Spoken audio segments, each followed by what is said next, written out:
আলোচনা করছি তখন থেকে মনে হচ্ছে যেটা যে ধরনের ট্রেন্ডেড সিনেমা এখন হচ্ছে সেক্ষেত্রে এটা একটি ওয়ান অফ অন্যরকম যেটা হওয়া দরকার বলে মনে করি। আমরা কোনোভাবেই করি না যে অ্যাকশন সিনেমা হবে না, নাচ গানের সিনেমা হবে না, সেরকম কিছু নয়। এর মাঝখানেও একটা অন্যরকম কাহিনী আসবে, মনে হবে এটা বাংলাদেশ, তার কালচার, তার মানুষ যেভাবে বেড়ে ওঠা সবগুলো নিয়েই আবর্তিত হবে। এই ধরনের সিনেমার একটা মার্কেট আছে এবং এই সিনেমার এখন পর্যন্ত যে দর্শক প্রিয়তা সেটা আমাদেরকে সাংঘাতিকভাবে অনুপ্রাণিত করছে। এই কারণে যে এরকম দেখা দেখি হয়তো আরও কোনো মেকার, কোনো কাহিনীকার, কোনো প্রযোজক এগিয়ে আসবেন এবং আমাদের সিনেমা এগিয়ে যাবে, এটা আমার বিশ্বাস। আমি খুব দুঃখিত তানিমের নামটা ওইভাবে বলিনি, মাপ চাইছি। হ্যাঁ, আমাদের মতো ভূতদেরকে একসঙ্গে নিয়ে এসছে, আমরা একটু যারা 90s-এরও আগে, সেটা ওর একটা ক্রেডিট আছে। এবং স্যার প্রথম যখন কথা হচ্ছিল তখনই বলেছিল যেরকম এখানে প্রত্যেকেই খুব ছোটো ছোটো ছোটো ছোটো এন্ট্রি এবং ওই 90s-এর আবহাওয়াটা নিয়েই যারা বারবার কথা উঠছে। সো আমরা কিন্তু তানিম নূর ডেকেছে এখানে আমার ক্যারেক্টার কী, চঞ্চল কী করছে, জয়া কতটুকু, মিনি কতটুকু, ও কতটুকু, এরকমভাবে হিসাব কিন্তু করেনি কোনোদিন। তানিম নূর ডেকেছে একটা ছবি করতে চেয়েছে, অন্যরকম ছবি যেটা অনুপ্রাণিত হয়েছে ক্রিসমাস ক্যারল থেকে। ওই জন্য আগ পাঁচ কিছু না ভেবেই ওর প্রতি যে বিশ্বাস, যে আস্থা আছে, সেইটা নিয়ে আমরা অগ্রসর হয়েছি। এবং আলটিমেটলি যেটা হয়েছে সেটা হচ্ছে যে আমাকে দেখেন চাঁদে পাঠিয়ে দিচ্ছে এবং আমাকে খুঁজে বের করতে হয় কিন্তু। এখন এই বিশ্বাস করে ভুল করেছি না করেছি সেটা তানিম নূর অন্য সবাই বলবো। কী বলবো, জাহিদের সঙ্গে কেমিস্ট্রিটা হচ্ছে, জাহিদের সঙ্গে আমি গর্ববোধ করি যে জাহিদ হাসানের যে 90-এর দিকে, যে 90-এর কথা বলা হচ্ছে, সেই 90-এর থেকেই জাহিদের সঙ্গে আমি একসঙ্গে কাজ করছি। ওর মঞ্চে প্রথম যেটা আসে সেটা হচ্ছে বিচ্ছু।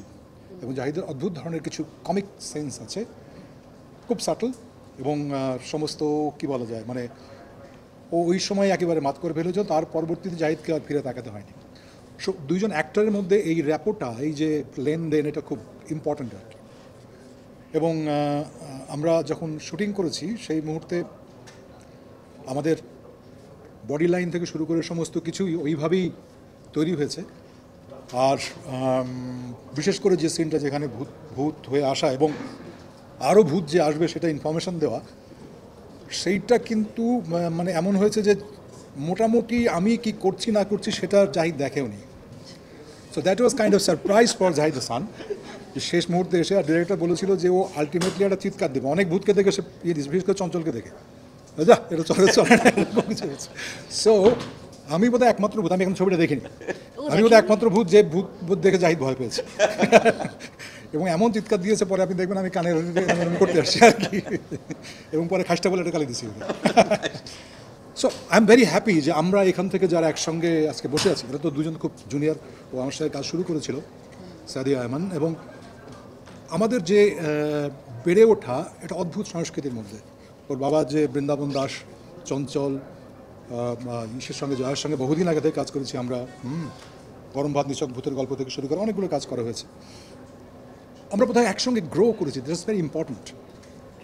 ওই কী বলবো, ওয়েভ লেন্থটা যদি একসঙ্গে না হয় সেটা খুব মুশকিল, যেটার সঙ্গে তানিমের সঙ্গে খুব মিলেছে আমাদের। আমি ওর সঙ্গে 71-এ কাজ করেছি, কন্ট্রাক্টে কাজ করেছি। সো এই সাযুজ্যটা খুব প্রয়োজন আর কি, এই যে একই জায়গায় এসে দেখা আর কি।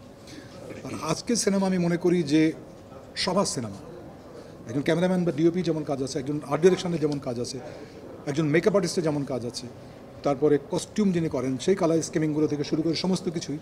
সো আই থিঙ্ক উৎসব is a total cinema, not that শুধু উৎসব। এই জিনিসটা বাংলাদেশে খুব গ্রো করছে, বিভিন্ন ফ্যাকাল্টি কাজ করা শুরু করেছে, ডিপার্টমেন্টগুলো খুব স্ট্রংলি কাজ করছে।